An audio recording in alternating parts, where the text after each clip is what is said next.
So, Summer Food Drive 2014. We're very lucky to be invited over to the Atlantic Caviar and Sturgeon Company in Happy Valley. And we're actually on foot, though I already parked, to give you an idea what it's like to get over here and visit. This is what a sustainable aquaculture, modern sturgeon farm looks like in the middle of the country.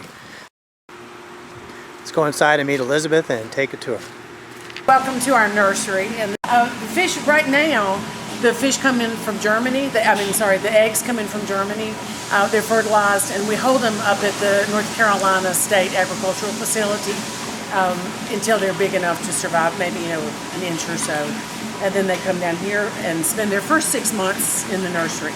We have 3 different species of fish here at this farm. The Russian, which is what all of these in the nursery are, the Blvd. They produce a cetra, which is comparable to, if not better than, beluga. We also have Atlantics, and they are they're the first generation out of the wild. And they still have not produced. They're about 10 years old, so it's a long time to market. Wow, 10 years. We're harvesting these Russians at about 7 months. And then our third species is Siberian, and they produce the berry, which is probably what most people consider. When you talk about caviar, that's what they think of first. It's really a black bead. It looks like what you would consider traditional caviar. The acetra, which is our main product, is higher priced and really valued with aficionados, people that really know about caviar. And this fish produces a golden egg that goes from golden to amber to what we call kind of a smoky quartz. But it's quite beautiful, buttery tasting.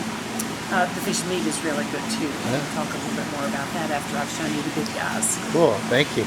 May take a little peek in the tank. Oh yeah. See if we can see anybody. This is the nursery. I don't know if we're going to get, there's some of the fellas. Maybe a couple gals, I guess, since that's who we're looking for, the gals more. About 50-50 at this point. And we don't know what the sex is of them until they're maybe 4 to 5 years old. So you don't know the sex till they're 4 or 5? Right. They have no exterior sex organs, and it takes that long before they can tell by sonogram. Cool. Once we've separated out the males from the females, we try to sell as many of those as we can for smoked meat. We also smoke here on campus. And you said they were doing sonograms yesterday? Yes. So they got finished up early, but that's how you're going to tell which males are females? Yes. Well, actually what they were doing yesterday, they knew they were females, and they were looking to see if they were just like a woman that's getting a sonogram when she's pregnant. You can see the eggs on a computer screen. And so they pull them out one by one, and each gets a little appointment. Mm-hmm. So terrific. Just out that door, we're at the tanks in a very large aquaculture farm. And Liz was just telling me in the tank here that some of these are some of the oldest residents. This is sort of the nursing home of the sturgeon population. If we're able to get one that comes by and says hi to us. He had on a bright red shirt. He would jump up and splash you. They really like color. Apparently I could get splashed. There's a big monster right there. It's like being at the aquarium with those giant sharks swim by, but these are all tasty with delicacies. They're getting a little bit of food now, so they're fed every half an hour. Oh, they're fed every half hour? And they're bottom feeders, so they're apt to get a little bit excited. And they look like they're pretty cool, though. They're quite friendly, really docile fish. And how old would these fish be? These guys are about 10. So these are about 10 years old. We put our first fish in, these guys, in I think January of 2006, so not quite 10. Cool. Hardly. And outside, they're almost like an armadillo. You see it along the sides. Those are called scoots, and those are hard, like shell-like. These are the Russians. Yes. And this is the first generation of domestic? Yes. No, on the Atlantics, those are first generation out of the wild. These guys have been farmed before. Okay. So the nets are here because sturgeon are jumpers, and we just hid the camera from getting splashed. Someone was saying hi to us and got us real wet, but they said in the wild they may swim and then jump up onto ship's deck. So all these tanks of 20,000 gallons of water each are filtered. They're all filtered every 75 minutes. Every 75 minutes and completely replaced every 5 days. And completely replaced every 5 days, so you don't have the issues of the runoff and a lot of the other concerns about contagion with aquafarming. Exactly. Here you go, then. Okay. So these are the pellets that the bacteria would grow on. Right, and they eat up the ammonia.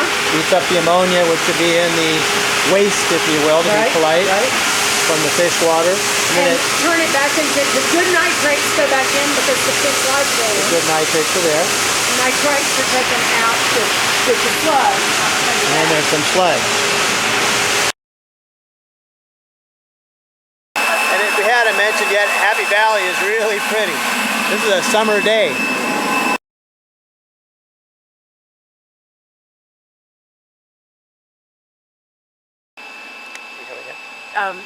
I'll let you talk. Oh, the heavy sludge goes into this sort of holding pond? It's like a slug. It looks like, you see this bag out here in the field?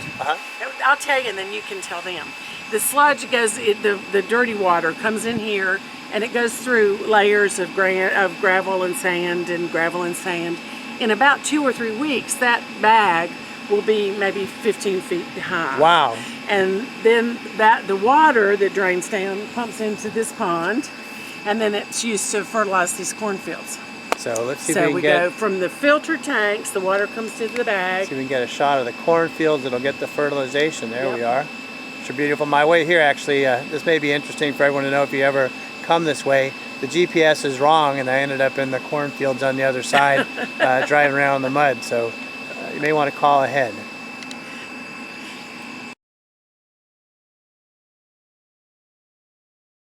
This serves as an office and also a sales area.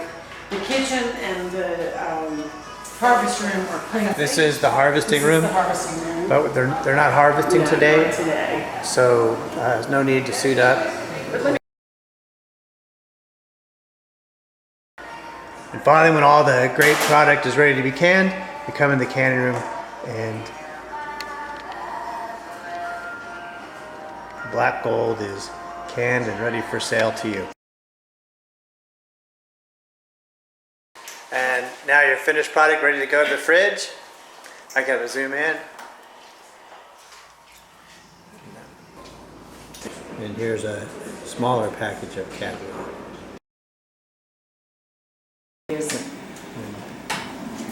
Wouldn't you like this to be your pantry?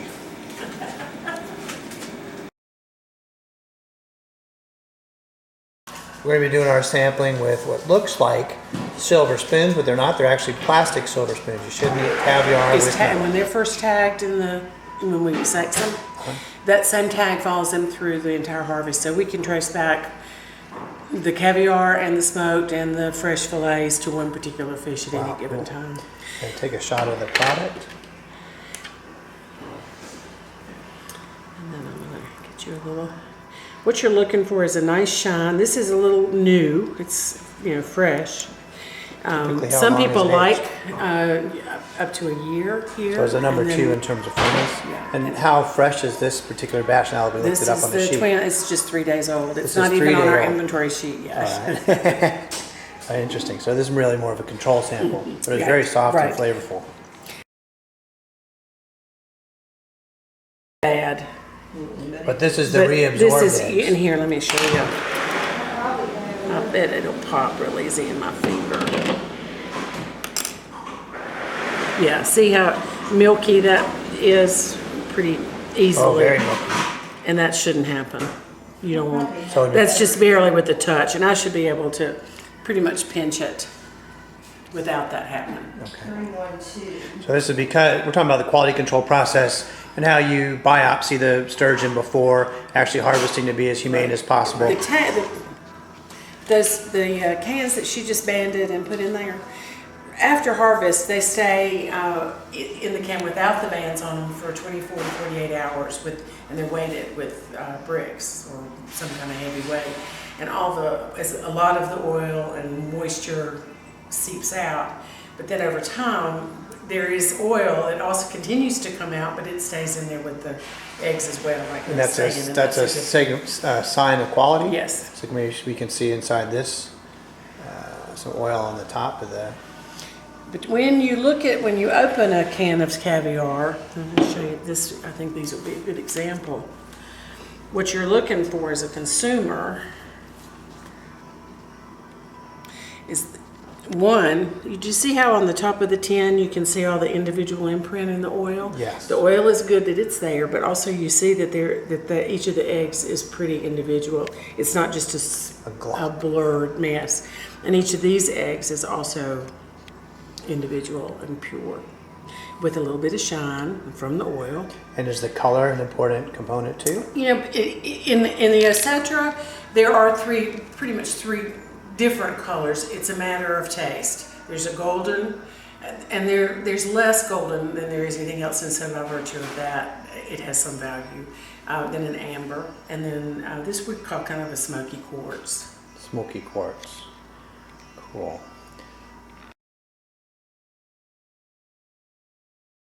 Look okay, probably. This is some Siberian product from last year. It's we're gonna see how it's doing. This was repaid. Yeah, this is. So we're trying to see the difference between the Siberian and the etc. So you still have the lid has the dots, and there's some individuation.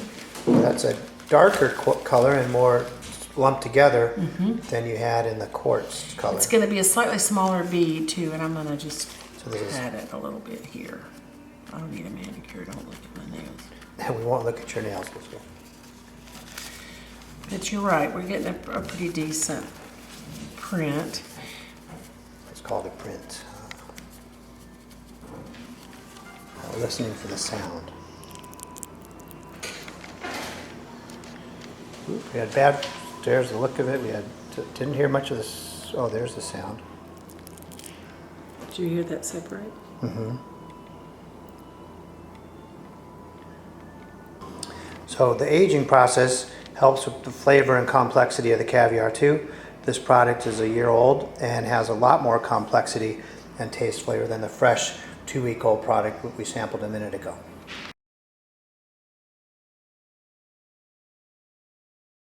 I want to show you the fillets. The meat is fabulous.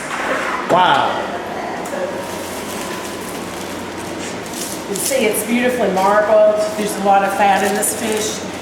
We call it pork of the sea. It is delicious. Pork of the sea, interesting. Yes, yes. It doesn't taste at all like fish. And then we have a smoked product that we do here. And I'm going to let you taste it. Oh, that's the exciting part. Sturgeon's marketed under the brand name Happy Valley Sturgeon. For you today.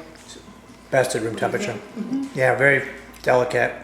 The smoke really comes through, and I like the fat, rich taste of the sturgeon. It's terrific. So, after the tour, I now know that this is what 1 ton of caviar production looks like in the heartland in Happy Valley. And off to the side in the distance, we see the corn crop, which is grown with fertilizer from all the fish. So it's actually a symbiotic relationship. It's been a great visit. Hope you guys get to try the product, which you'll be able to see on the website, some links how to get it.